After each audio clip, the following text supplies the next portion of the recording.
Good afternoon, and welcome to our second First Chapter Friday. Today we're going to do one of my favorite authors, Terry Pratchett.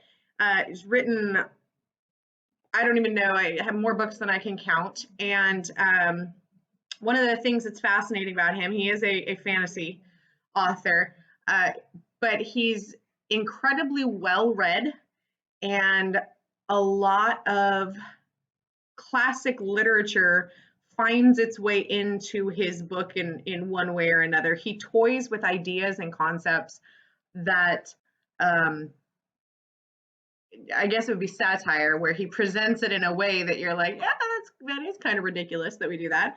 However, we're going to read the first chapter of Unseen Academicals. And I don't know if I really need to give you some background. I think the other background is that it takes place in a world of his own creation called Discworld, where there is magic, and the entirety of the world is a disc that lies on the back of four elephants that stand on the back of a giant space turtle and is floating through space, and that's how their world works. This particular one, there's if you like some of the ideas but not particularly this vein, I would suggest that you check out some of his other stuff, because he has a variety of storylines that take place in the same world, and some of them follow the same characters. If you've read Macbeth, he has a series of the Weird Sisters, just like Macbeth's Weird Sisters, and he plays with some of those things sometimes. So there's a lot of aspects that he just kind of toys with the ideas and the way in which we've perceived it and come to accept it. So he doesn't really have this separated by chapters, so I'm going to read you the first 20-ish pages, and I'll start with a preface. The Chant of the Goddess, Pedestriana, is a parody of the wonderful poem Brahma by Ralph Waldo Emerson. But of course, you knew that anyway. It was midnight in Ankh-Morpork's Royal Art Museum. Technically, the city of Ankh-Morpork is a tyranny, which is not always the same thing as a monarchy, and in fact, even the post of tyrant has been somewhat redefined by the incumbent, Lord Vetinari, as the only form of democracy that works. Everyone is entitled to vote unless disqualified by reason of age or not being Lord Vetinari. And yet it does work. This has annoyed a number of people who feel, somehow, that it should not, and who want a monarch instead, thus replacing a man who has achieved his position by cunning, a deep understanding of the realities of the human psyche, breathtaking diplomacy, a certain prowess with the stiletto dagger, and, all agree, a mind like a finely balanced circular saw, with a man who has got there by being born. However, the crown was hung on anyway, as crowns do, on the post office and the royal bank and the mint, and not least in the sprawling, brawling, squalling consciousness of the city itself. Lots of things live in that darkness. There are all kinds of darkness, and all kinds of things that can be found in them, imprisoned, banished, lost, or hidden. Sometimes they escape. Sometimes they simply fall out. Sometimes they just can't take it anymore. A third opposition, that the city be governed by a choice of respectable members of the community who would promise not to give themselves airs or betray the public trust at every turn, was instantly the subject of music hall jokes all over the city. It occurred to new employee Rudolph Scattering about once every minute that on the whole it might have been a good idea to tell the curator about his nyctophobia, his fear of strange noises, and he now knew his fear of absolutely everything he could see, and come to that not see, hear, smell, and feel crawling up his back during the endless hours on guard during the night. It was no use telling himself that everything in here was dead. That didn't help at all.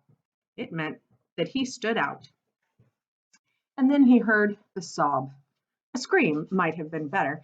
At least you are certain when you've heard a scream. A faint sob is something you have to wait to hear again because you can't be sure. He raised his lantern in a shaking hand. There shouldn't be anyone in here. The place was securely locked. No one could get in. Or, now he came to think of it, out. He wished he hadn't thought about it. He was in the basement, which was not among the most scary places on his round. It was mostly just old shelves and drawers full of things that were almost, but definitely not entirely, thrown away. Museums don't like things to be thrown away in case they turn out to be very important later on. Another sob, and a sound like the scraping of pottery? A rat, then, somewhere on the rear shelves. Rats didn't sob, did they? Look, I don't want to have to come in there and get you, said Scattering with heartfelt accuracy.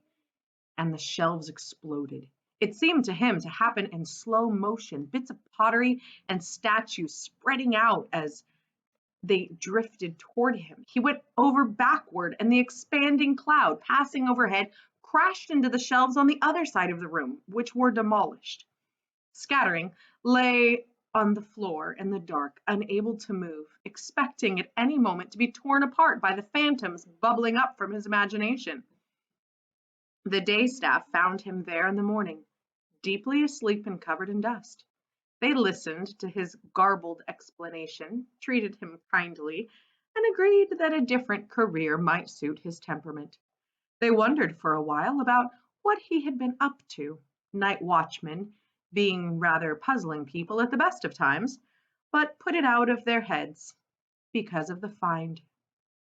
Mr. Scattering then got a job in a pet shop in Pellicool Steps, but left there after 3 days because the way the kittens stared at him gave him nightmares. The world can be very cruel to some people, but he never told anyone about the gloriously glittering lady holding a large ball over his head who smiled at him before she vanished. He did not want people to think he was strange. But perhaps it is time to talk about beds.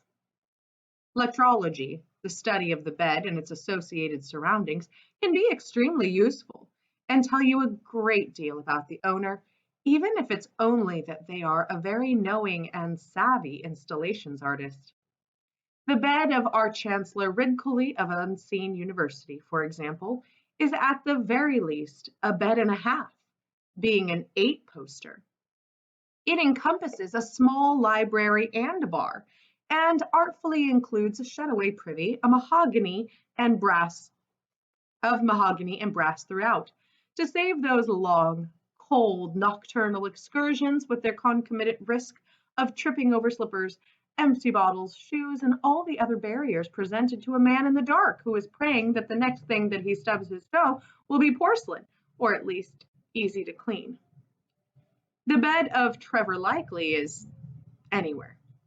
A friend's floor, in the hayloft of any stable that has been left unlocked, which is usually a much more fragrant option, or in a room of an empty house, though there are precious few of those these days. Or he sleeps at work, but he is always careful about that because old man Smeems never seems to sleep at all and might catch him at any time. Trev can sleep anywhere, and does. Glenda sleeps in an ancient iron bed.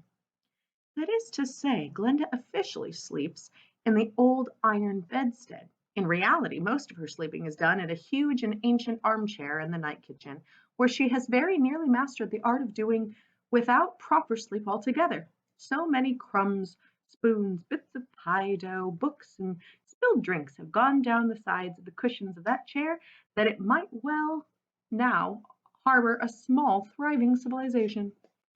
Glenda sleeps in an ancient iron bed, whose springs and mattress have gently and kindly shaped themselves around her over the years, leaving a generous depression. The bottom of this catenary couch is held off the floor by a mulch of very cheap, yellowing romantic novels of the kind to which the word bodice comes naturally. She would die if anyone found out, Or possibly they will die if she finds out that they have found out. Usually there is on the pillow a very elderly teddy bear called Mr. Wobble. Traditionally, in the lexicon of pathos, such a bear should have only one eye, but as the result of a childhood error in Glenda's sewing, he has three and is more enlightened than the average bear. Juliet Stollop's bed was marketed to her mother as fit for a princess, and is more or less like the Arch-Chancellor's bed, although almost all less, since it consists of some gauze curtains surrounding a very narrow, very cheap bed. Her mother is now dead. This can be inferred from the fact that when the bed collapsed under the weight of a growing girl, someone raised it up on beer crates. A mother would have made sure that at least they were, like everyone else in the room, painted pink with little crowns on.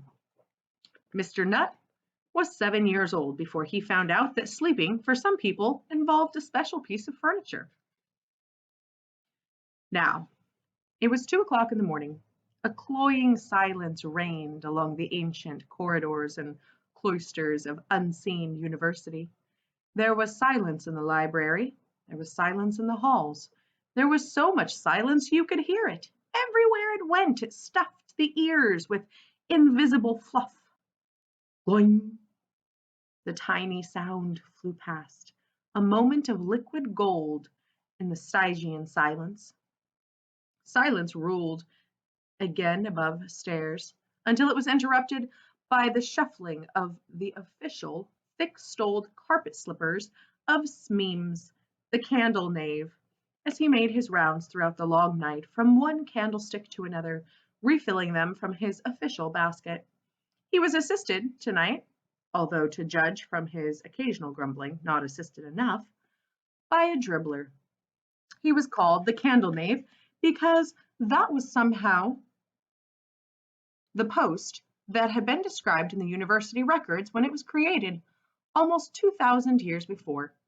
Keeping the candlesticks, sconces, and, not least, the candelabra of the university filled was a never-ending job. In fact, it was the most important job in.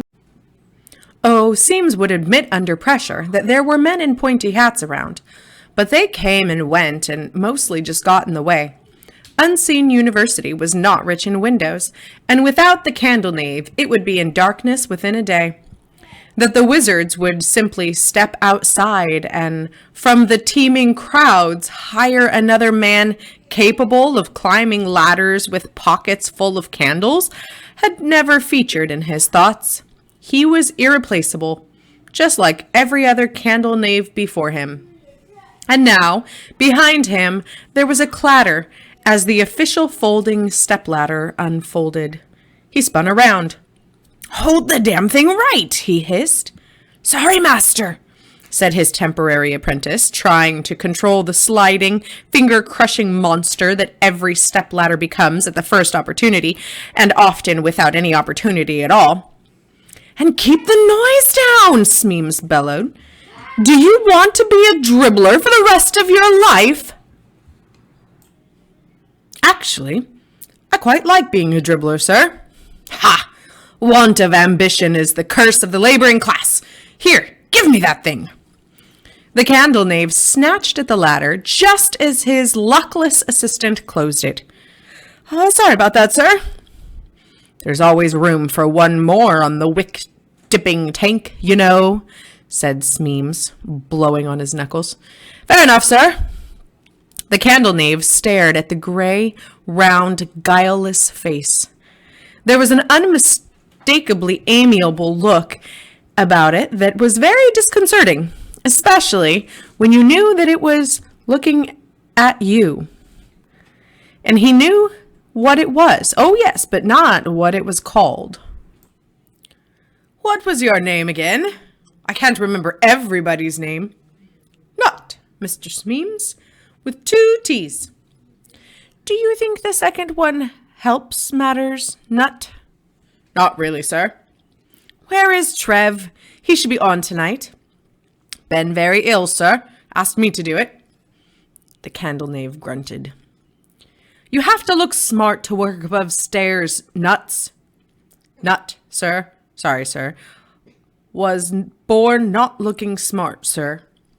Well, at least there's no one to see you now, Smeems conceded.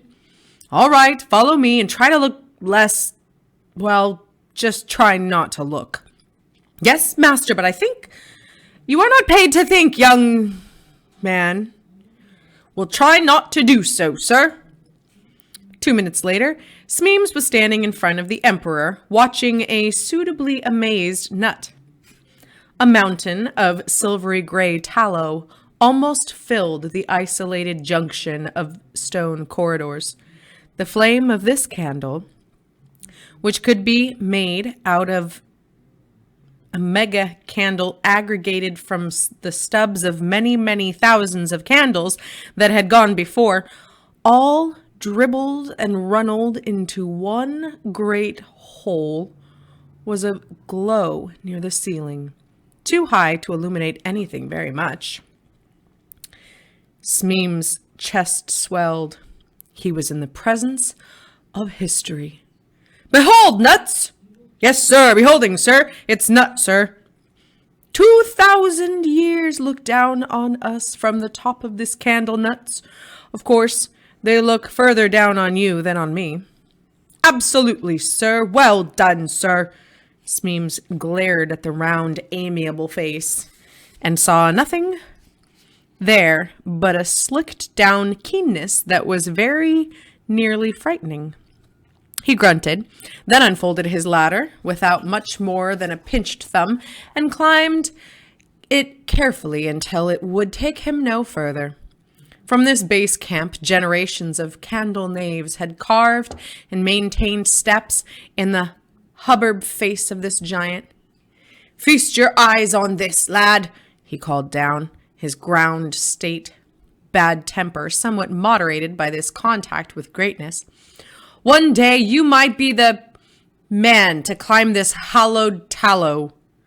For a moment, Nut looked like someone trying hard to disguise the expression of a person who seriously hopes that his future holds more than a big candle. Nut was young and, as such, did not have that reverence for age that is had by mostly the aged. But the cheerful, not quite smile came back. It never went away for long. Yes, sir, he said on the basis that this generally worked. Some people claimed that the Emperor had been lit on the very night that UU was founded and had never gone out since. Certainly the Emperor was huge and was what you got when every night for maybe 2,000 years you lit a new fat candle from the guttering remains of the last one and pressed it firmly into the warm wax.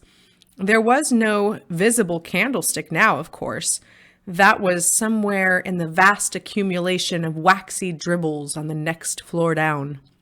Around 1,000 years ago, the university had had a large hole made in the ceiling of the corridor below, and already the Emperor was 17 feet high up there.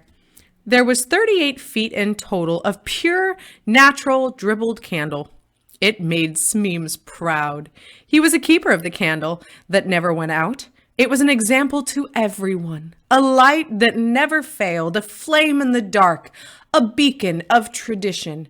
And Unseen University took tradition very seriously, at least when it remembered to. As now, in fact, from somewhere in the distance came a sound like a large duck being trodden on, followed by a cry of, "Oh, the megapode!" And then all hell eventuated. A creature plunged out of the gloom. There's a phrase, neither flesh nor fowl nor good red herring. This thing was all of them, plus some other bits of beasts unknown to science or nightmare or even kebab. There was certainly some red and a lot of flapping, and Nat was sure he caught a glimpse of an enormous sandal, but there were the mad, rolling, bouncing eyes, the huge yellow and red beak, and then the thing disappeared down another gloomy corridor, incessantly making that flat honking noise of the sort duck hunters make just before they are shot by other duck hunters. "Ho ho, the megapode!" It wasn't clear where the cry came from. It seemed to be coming from everywhere. There she bumps! Oh, the megapode! The cry was taken up on every side and from the dark shadows of every corridor, bar the one down which the beast had fled, galloped curious shapes, which turned out to be, by the flickering light of the emperor, the senior faculty of the university. Each wizard was being carried piggyback by a stout bowler-hatted university porter, whom he was urging onward by means of a bottle of beer on a string held, as tradition demanded, ahead of the porter's grasp on a long stick. The doleful quack rang out again, some distance away, and a wizard waved his staff in the air and yelled, "Bird has flown! Oh, the megapode!" The colliding wizardry, who'd already crushed Smeem's rickety ladder under the hobnailed boots of their steeds, set off at once, butting and barging for position. For a little while, "Oh, the megapode!" echoed in the distance. While he was certain they were gone, Nut crept out from his refuge behind the emperor, picked up what remained of the ladder, and looked around. "Master?" he ventured. There was a grunt from above. He looked up. "Are you all right, master?" "I have been better, Nuts. Can you see my feet?" Nut raised his lantern. "Yes, sir. I'm sorry to say the ladder is broken." "Well, do something about it. I'm having to concentrate on where my hand holds here." "I thought I wasn't being paid to think, master." "Don't you try to be smart." "Can I try to be smart enough to get you down safely, master?" No answer was the stern reply. Nut sighed and opened up the big canvas tool bag. Smeems clung to the vertiginous candle as he heard, down below, mysterious scrapings and clinking noises. Then, with a silence and suddenness that made him gasp, a spiky shape rose up beside him, swaying slightly. "I've screwed together 3 of the big snuffer poles, master," said Nut from below, "and you'll see there's a chandelier hook stuck in the top, yes? And there's a rope. Can you see it?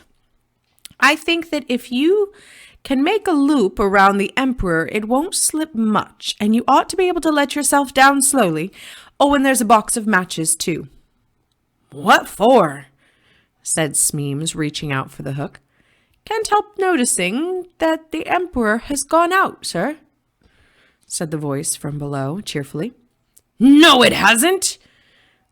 "I think you'll find it has, sir, because I can't see the—" "There is no room in this university's most important department for people with bad eyesight, Nuts."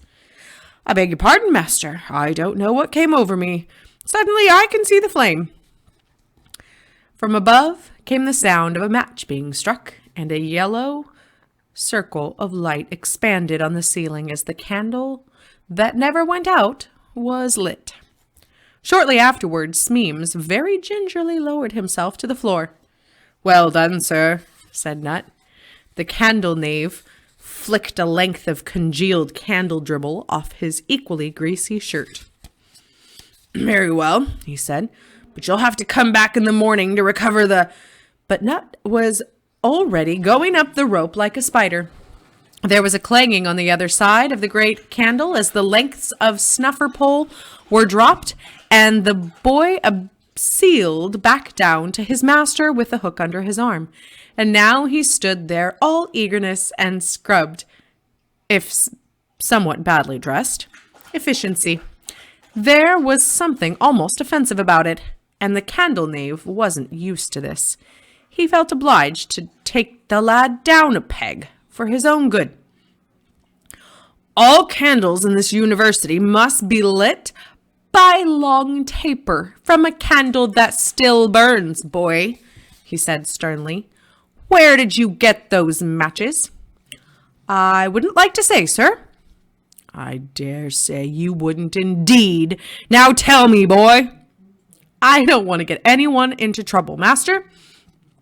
"Your reluctance does you credit, but I insist," said the candle knave. They fell out of your jacket when you were climbing up, master. Off in the distance was one last cry, "The megapode is catched!" But around the Emperor, silence listened with its mouth open. "You are mistaken, Nuts," said Smeems slowly. "I think you will find that one of the gentlemen must have dropped them." "Ah, yes, that's certainly what must have happened, sir. I must learn not to jump to conclusions." Once again, the candle knave had that off-balance feeling. "Well, then, we will say no more about it," was all he managed. "What was it that happened just then, sir?" said Nut. "Oh, that was all part of one of the gentleman's magically essential magical activities, lad. It was vital to the proper running of the world, I'll be bound. Oh, yes. Could be they was setting the stars in their courses, even. It's one of them things we have to do, you know," he added, carefully insinuating himself into the company of wizardry. "Only it looked like a skinny man with a big wooden duck strapped to his head." "Ah, well, it may have looked like that, come to think of it, but that was because that's how it looks to people like us, what are not gifted with the ocular sight." "You mean it was some sort of metaphor?" Smeems handled this quite well in the circumstances, which included being so deeply at sea with that sentence that barnacles would be attracted to his underwear. "That's right," he said. "It could be a meta for something that didn't look so stupid." "Exactly, master." Smeems looked down at the boy. It's not his fault, he thought. He can't help what he is. An uncharacteristic moment of warmth overtook him. "You're a bright lad," he said. "There's no reason why you shouldn't be head dribbler one day." "Thank you, sir," said Nut. "But if you don't mind, I was rather hoping for something a bit more in the fresh air, so to speak." "Ah," said Smeems. "That could be a bit tricky, as you might say." "Yes, sir, I know. It's just that there's a lot of, well, look, it's not me, it's, well, you know, it's people. You know what people are like." "Yes, I know what people are like. Looks like a scarecrow. Talks posh like one of the gentlemen," Smeems thought. "Bright as a button, grubby as a turd." He felt moved to pat the little fellow on his curiously spherical head, but desisted. "Best if you stay down in the vats," he said. "It's nice and warm. You've got your own bedroll, and it's all snug and safe, eh?" To his relief, the boy was silent as they walked down the passages, but then Nut said, in a thoughtful tone of voice, "I was just wondering, sir, how often has the candle that never goes out not gone out?" Smeems bit back the stinging retort. For some reason, he knew it could only build up trouble in the long run. "The candle that never goes out has failed to go out 3 times since I've been candle knave, lad," he said. "It's a record." "An enviable achievement, sir." "Damn right, and that's even with all the strangeness there's been happening lately." "Really, sir?" said Nut. "Have stranger than usual things been happening?" "Young man, stranger than usual things happen all the time." "One of the scullery boys told me that all the toilets on the tesseractical floor turned into sheep yesterday," said Nut. "I should like to see that." "I shouldn't go further than the sculleries if I was you," said Smeems quickly. "And don't worry about what the gentlemen do. They are the finest minds in the world, let me tell you. And if you was to ask 'em—" He paused, trying to think of something really difficult, like, "What is 864 times 316? 273,024, said Nut, not quite under his breath. "What?" said Smeems, derailed. "Just think it aloud, master," said Nut. Oh, right. Well, that's it. See? They have an answer for you and a brace of shakes.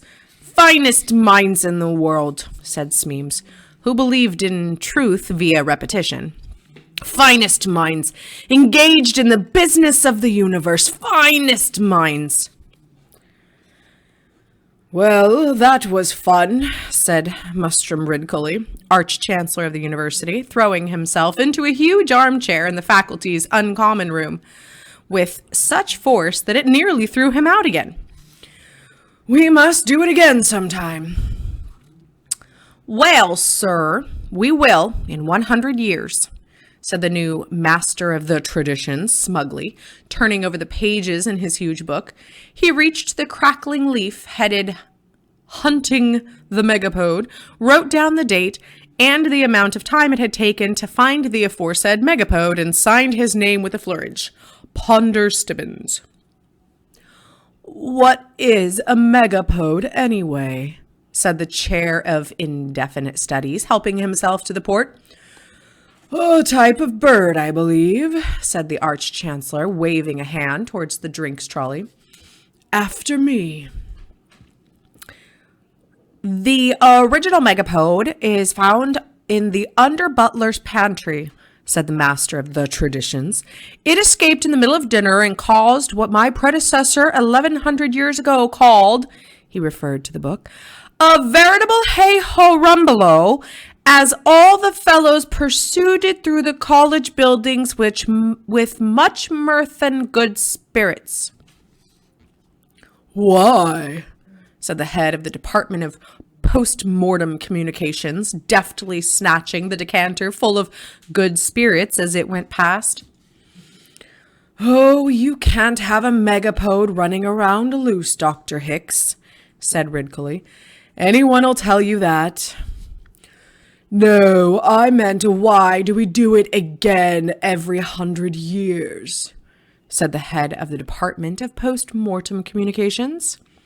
Strictly speaking, Dr. Hicks, spelled with an X, was the son of Mr. and Mrs. Hicks, but a man who wears a black robe with nasty symbols on it and has a skull ring would be mad, or let us say even madder, to pass up the chance to have an X in his name. The senior wrangler turned his face away and murmured, "Oh, good gods." It's a tradition, the chair of indefinite studies explained, rolling a cigarette. We have to have traditions. They're traditional, said Ridcully. He beckoned to one of the servants. And I don't mind saying that this one has made me somewhat peckish. Can you fetch the cheese boards? 1 to 5, please, and, some of that cold roast beef, some ham, a few biscuits, and, of course, the pickle carts. He looked up. Anyone want to add anything? I could toy fitfully with a little fruit, said the professor of recondite phenomena. How about you, librarian? Hook, growled the figure hogging the fire. Yes, of course, said the Arch-Chancellor. He waved a hand at the hovering waiter. The fruit trolley as well. See to it, please, down buddy. And perhaps the new girl could bring it up. She ought to get used to the uncommon room. It was as if he had just spoken a magic spell. The room, its ceiling hazy with blue smoke, was suddenly awash with a sort of heavy, curiously preoccupied silence, mostly due to dreamy speculation, but in a few rare cases owing to distant memory. The new girl, at the mere thought, elderly hearts beat dangerously. Very seldom did beauty intrude into the daily life of UU, which was as masculine as the smell of old socks and pipe smoke, and given the faculty's general laxness when it came to knocking out their pipes, the smell of smoking socks as well. Mrs. Whitlow, the housekeeper, she of the clanking chatelaine and huge creaking corset that caused the chair of indefinite studies to swoon when he heard it, generally took great care to select staff who, while being female, were not excessively so, and tended to be industrious, clean in their habits, rosy-cheeked, and, in short, the kind of ladies who are never too far from gingham and an apple pie. This suited the wizards, who liked to be not far away from an apple pie themselves, although they could take gingham or leave it alone. Why, then, had the housekeeper employed Juliet? What could she be thinking of? The girl had come into the place like a new world in a solar system, and the balance of the heavens was subtly wobbling. And indeed, as she advanced, so was Juliet. By custom and practice, wizards were celibate, in theory because women were distracting and bad for the magical organs, but after a week of Juliet's presence, many of the faculty were subject to, mostly, unfamiliar longings and strange dreams, and were finding things rather hard, but you couldn't really put your finger on it. What she had went beyond beauty. It was a sort of distillation of beauty that traveled around with her, uncoiling itself into the surrounding ether. When she walked past, the wizards felt the urge to write poetry and buy flowers. "You may be interested to know, gentlemen," said the new master of the traditions, "that tonight's was the longest chase ever recorded in the history of the tradition. I suggest we owe a vote of thanks to tonight's megapode." He realized the statement had plummeted on to deaf ears. Gentlemen," he said. He looked up. The wizards were staring in a soulful sort of way at whatever was going on inside their heads. "Gentlemen," he said again, and this time there was a collective sigh as they woke up from their sudden attack of daydreaming. "What say?" said the Arch-Chancellor. "I was just remarking that tonight's megapode was undoubtedly the finest on record, Arch-Chancellor. It was Rincewind. The official megapode headdress suited him very well, all things considered. I think he's gone for a lie-down." "What? Oh, that. Well, yes, indeed. Well done, that man," said Redcully.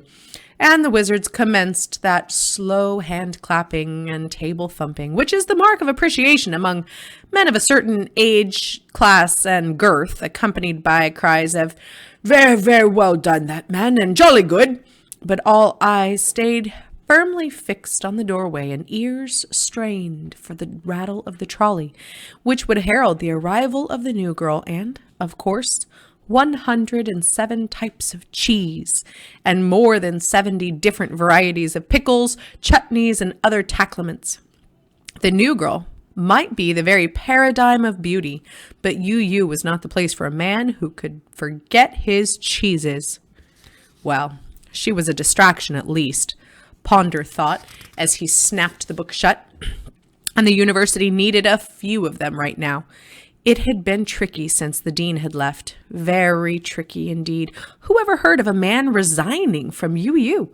It was something that simply did not happen.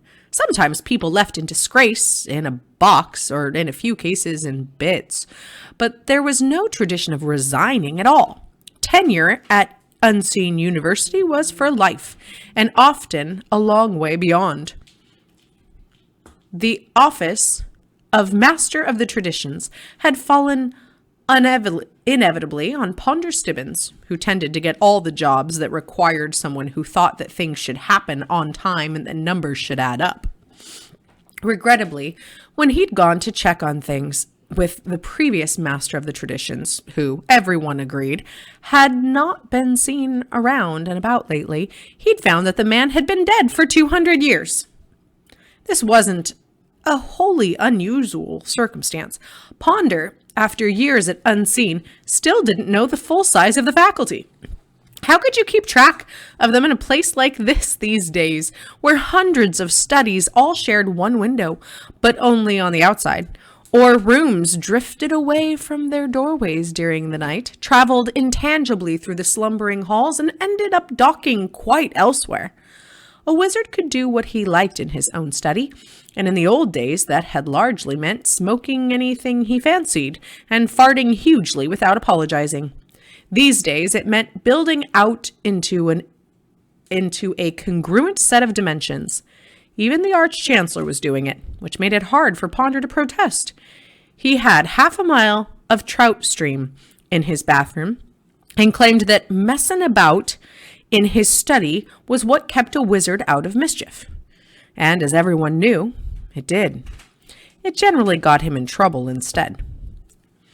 Ponder had let that go because now he saw it as his mission in life to stoke the fires that kept Mustrum Ridcully bubbling and made the university a happy place.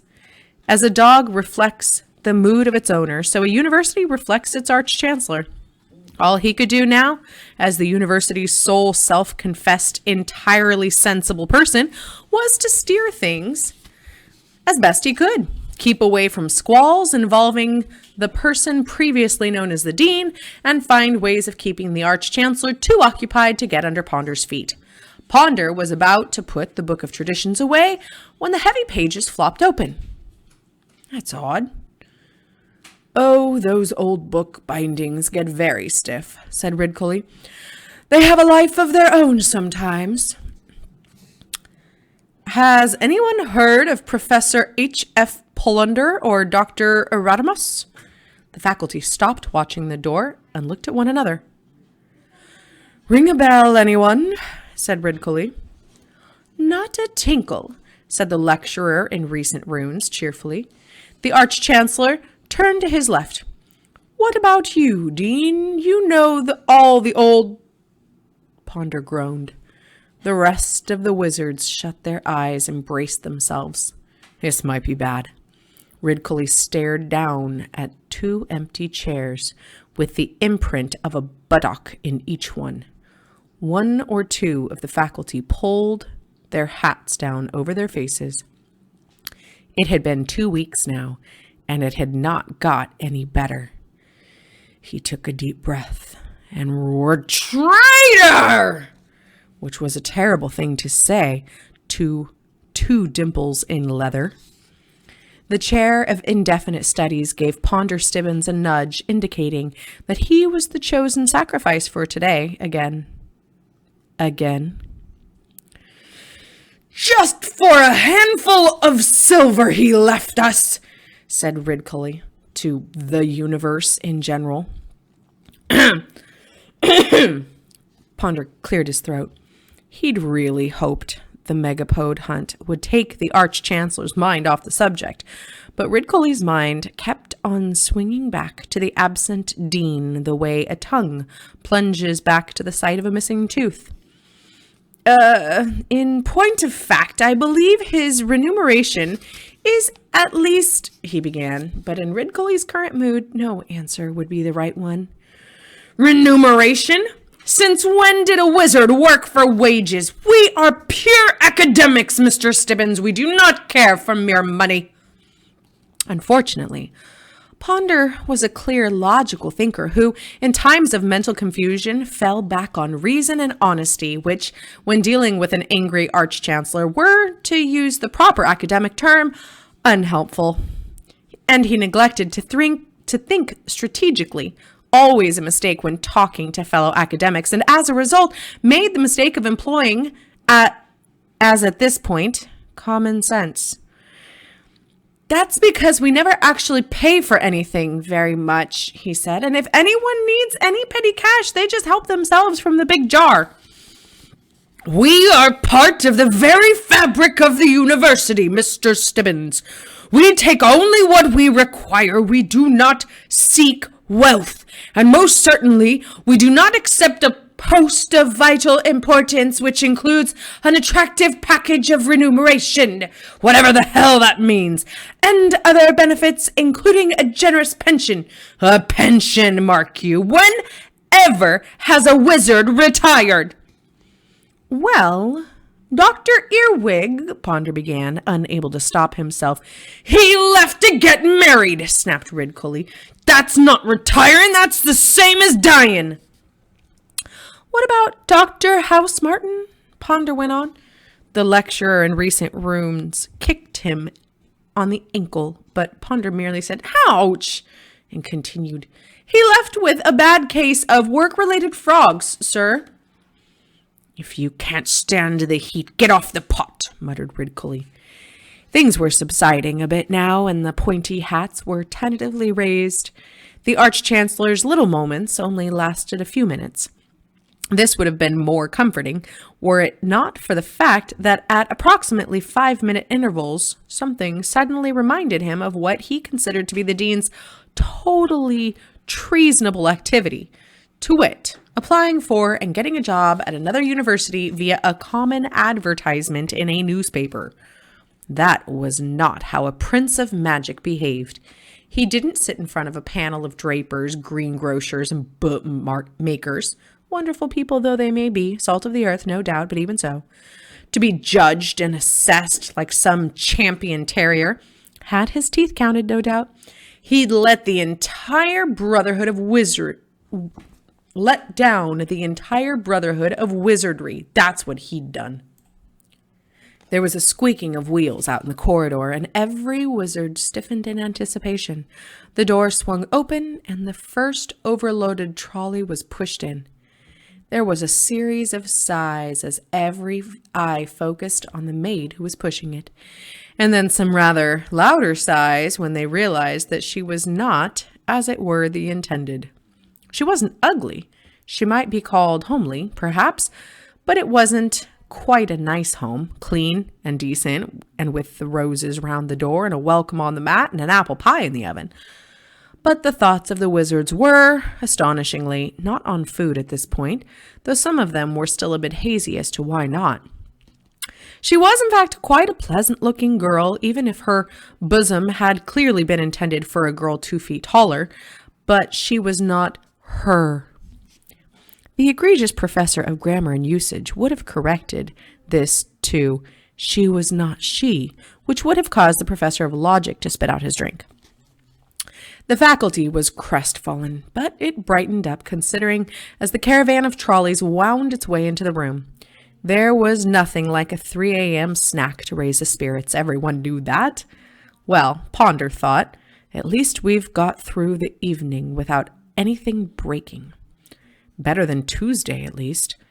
It is a well-known fact that in any organization, if you want a job well done, you should give it to someone who is already very busy. It has been the cause of a number of homicides, and in one case the death of a senior director from having his head shut repeatedly in quite a small filing cabinet. In UU, Ponder Stibbins was that busy man. He had come to enjoy it. For one thing, most of the jobs he was asked to do did not need doing, and most of the senior wizards did not care if they were done, provided they were not done by themselves. Besides, Ponder was very good at thinking up efficient little systems to save time, and was, in particular, very proud of his system for writing the minutes of meetings, which he had devised with the help of Hex, the university's increasingly useful thinking engine. A detailed analysis of past minutes, coupled with Hex's enormous predictive abilities, meant that for a simple range of easily accessible givens, such as the agenda, which Ponder controlled in any case, the committee members, the time since breakfast, the time to dinner, and so on, in most cases the minutes could be written beforehand.